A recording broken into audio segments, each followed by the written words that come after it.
in Japan, like having like a very youthful doll-like face is like I believe it's like the ideal way of how a girl or a female should look like.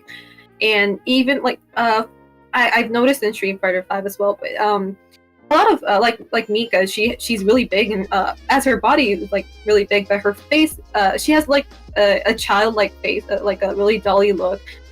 So it does kind of look odd for me. Like the body does not match her face, and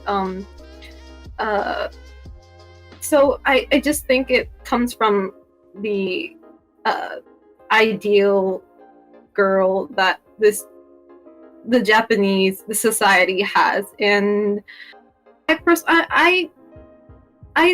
totally fine with having pretty girls, cute girls in fighting games, but like Cuddle said, I would like to see more different types of female characters, like you said, like an old lady fighting. That would be very interesting, and I'm pretty sure that would kind of attract a different type of audience into the game that we don't have yet. So yeah, I think we should have more variety. Yeah. I think what people are saying is like Selena was saying, like the whole like doll face kind of aesthetic, or like the cute kind of look for girls. It's like a very like Japanese kind of style, right? East Asian, like in general. Yeah, like in Tekken you have a lot of characters. I mean, there's a lot of characters, female characters in Tekken are like similar. Like you got like similar in structure, similar in faces. That if you were to take away the clothing and the hair and everything and just leave the face on its own, they would actually look so similar to each other. So there's obviously like a pattern there. Whereas in like it's similar in Capcom games like Street Fighter 5. Like if you literally just take the face alone and just take like the hair, everything off, it'd be kind of hard to tell the characters apart, maybe. Yeah. So I think it's more like in American fighting games, like Mortal Kombat, for example. They're more distinct, more like they're not afraid to play around with more varieties and character designs.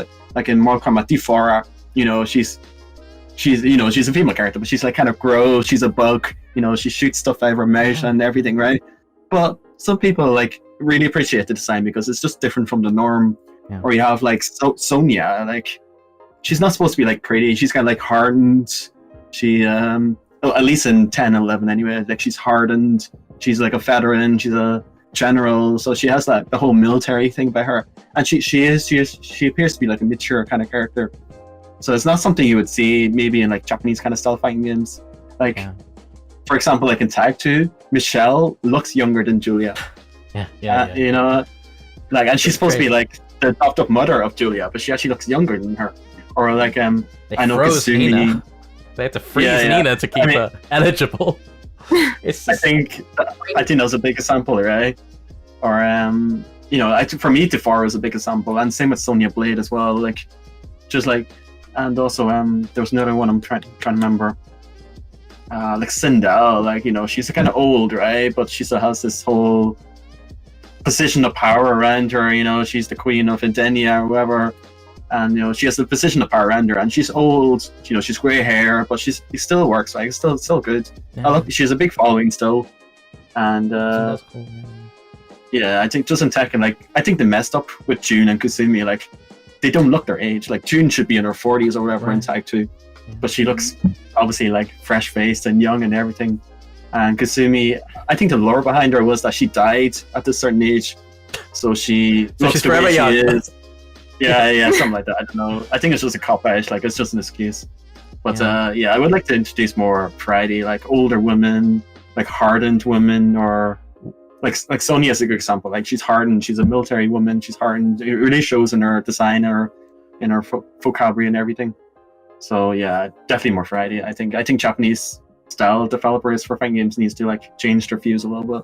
Yeah, I mean, nothing is created in a vacuum, and it's in Japan there's this massive social pressure for women to conform to a very narrow idea of beauty, which is like young, baby-faced, youthful. I mean, the youth is really what I'm kind of underlining here. It's really represented in the roster in most Japanese fighting games. I mean, like, women cannot be over 30.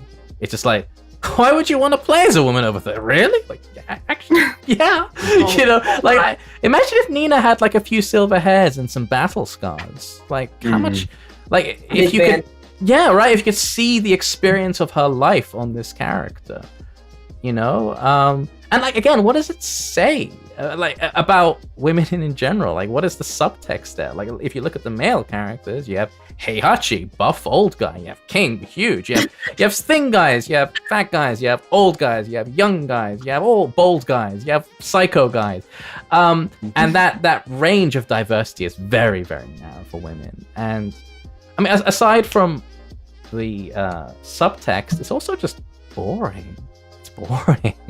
Like, I really wish there was more diversity. I mean, imagine if Kazumi was like kind of like a possessed ghost. Like, they didn't go for like, oh, she's a pretty young Japanese lady, and she's like scary. She's got like white eyes, and she kind of, you know, like Hisako, for example. She's like genuinely terrifying, right? Like, again, what if Elisa like went crazy mode when Chainsaws came out? Red eyes, like hunched over, like, you know, scratching around, like play around a bit. You know, it'd just be cool. Amazing. Right?